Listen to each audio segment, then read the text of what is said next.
Yeah, it was very surreal, going back to people. You begin to realize how disgusting we are. When you come here, you really, after a while, you realize how crazy humanity is. Like, we are crazy. Oh my God. So crazy. Are you aware of it? Oh, exhausting. So exhausting. No? Just look at the rock and you can just be with this rock forever. Just, that's what I would do. I would sit here and just caress the rock. Jump, swim, come back. No one was here, no one. Water was too high, you could drown so easily, so nobody was swimming, nobody was coming. Water was too dirty, nobody was coming to take water to drink. So you had all pure supply of water. So since then I can drink water from anywhere. So it was a very powerful experience, when I came. Of course, that was my first prolonged seclusion. I mean, before that I had taken week, 10 days. After that I have taken, but before that was my first long, that was the longest one I had ever taken. So in the beginning there was an excitement, an adventure, and then there was the challenge when you had to confront your mind, you had to confront the needs of the body, the gross needs of the body, the desires of the body, so it was painful after a while, but thanks God I stayed in the pain and embraced it, and then it was magnificent. But then to go back, I had decided I would be here for 45 days in the beginning, and then I lost sense of time, and then I stayed up more than 3 months. So it felt quite unnatural to even speak. So even when I left from here, I walked from here to town, and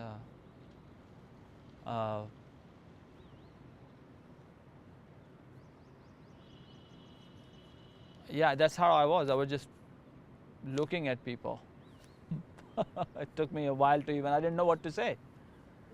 When people asked, I just didn't hear them. What I heard was still just silence, and then gibberish going on. What I was hearing was still mostly silence, and then just pointless, senseless questions. And it took a while to integrate, but the helpful thing was to be slow, and I wasn't rushing. I wasn't really thinking there's something wrong, that I need to fix myself. Oh, how do I need to do? I was just being who I was, and I wasn't trying to fix anything. I wasn't trying to, I need to make these people understand me. It's like, you don't understand me, I don't really care. It's good for you. And everything was slow. I moved very slow. I talked very slow. I ate slow. I created a lot of gaps, and then slowly I came into words. It was a process, but powerful. And then I would close my eyes to when I first ate, and I would close my eyes to bless the food, and then I would just close my eyes and just stay there, and I would forget that I had to open the eyes and eat the food.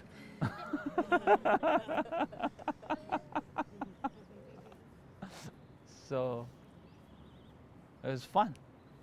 But that's as you go back, you have been in sort of a seclusion, in a cave, in a sanctuary, So don't be in a rush as you go forward. First of all, you don't go ever back. That's just a concept, a place in the mind. Back is just a memory in the mind. You only go forward. And don't be in a rush to figure it out.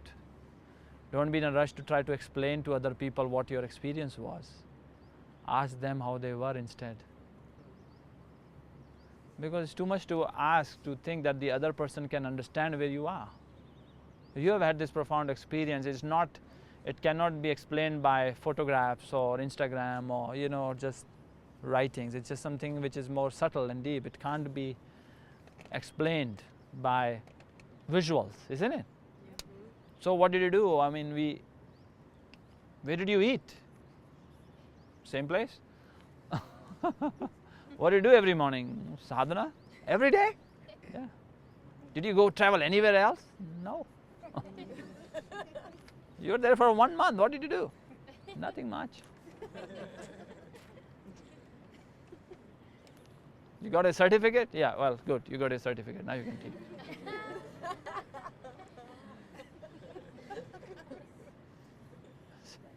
It's something which cannot be put into words. It's like, what were you doing there? Just in silence, seclusion. For 3 months, did you talk to anybody? No. What did you do? Nothing. What did you eat?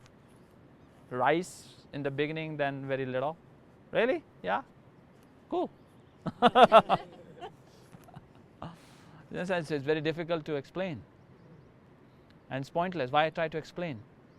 Maybe in that explanation we are seeking certain sense of validation.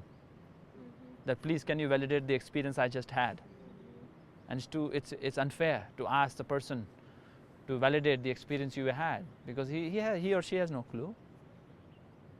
So a great way is to really integrate and be not in a rush, to be gentle with yourself, to create new rituals as soon as you go back, to change everything you do. Even things which you like, do them differently. Talk differently.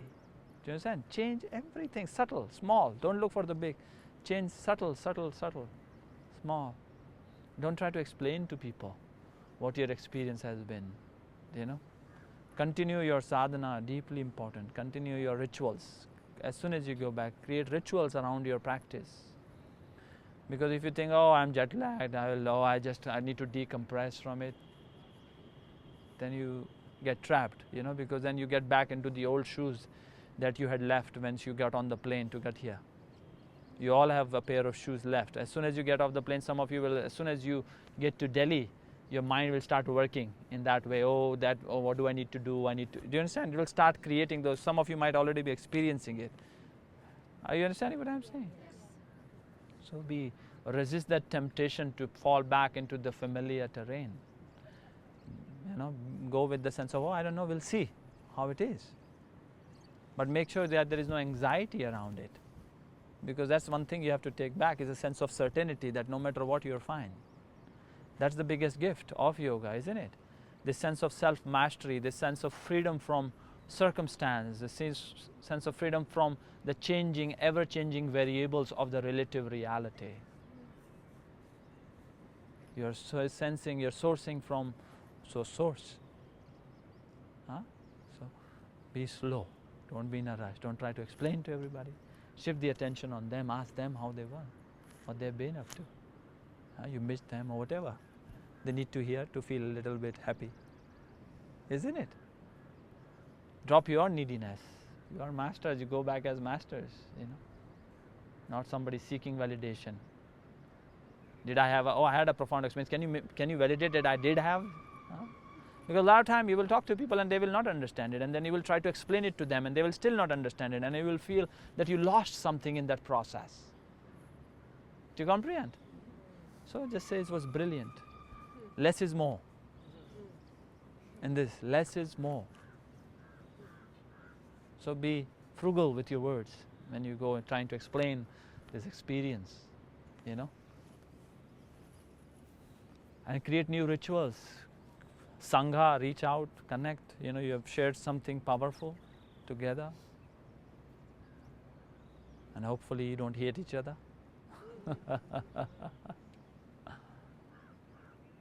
That's what the Sangha means, that somewhere we can be together without any baggage. Where we can give each other absolute permission to be the way they are. Why you need to judge the other person? You have so many people in your life you judge. Is it not? Do you have anybody in your life you don't judge at all? No judgment. You give them absolute permission. You want to run naked? Run naked. It's okay.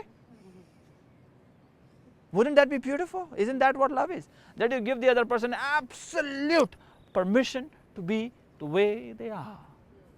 You have always experienced love. Your parents wanted you to be a certain way. The teachers want you to be a certain way. Always everybody wants you to be a certain way. Very few people give you the permission to be absolutely the way you are. Is it not? So that's a Sangha, no? where you give each other absolute permission to be the way they are, and then you can still support and be there for each other to evolve and grow. The only reason you come together is to grow, not to gossip, not to talk about your neediness and your emotional drama and your baggage. You only come together to grow and evolve and transform. You share no history together and no future. You only share your present together whenever you come together. How can we evolve together? That's a Sangha. Sangha is not friends. Do you comprehend? Friends is too highly rated. In America, everybody has friends. Too many friends, and they hate each other and they gossip. Oh, my friend, my friend, my friend. Do you comprehend? Trying to manipulate the friend. It's bullshit. Yeah? Everybody has so many friends. They are lonely still. Why are you lonely then if you have so many friends? You don't really give a damn about your friend. If a friend is happier, then you feel more sad. I've met people, oh, why you said my friend is happier? A community, a Sangha is something deeper than that.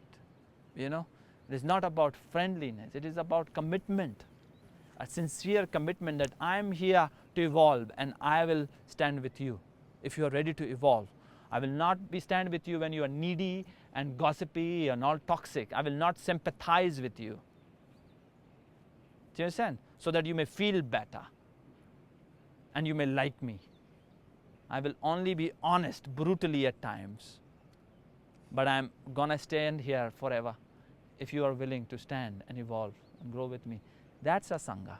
That's a community which will transform the world. Not codependency, not gossiping, no, none of that.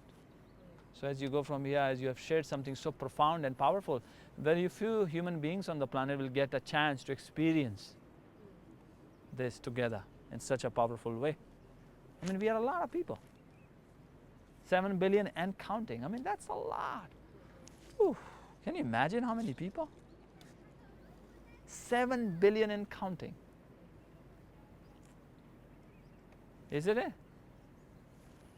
And somehow universe chose all of you to be together. So that's a great gift.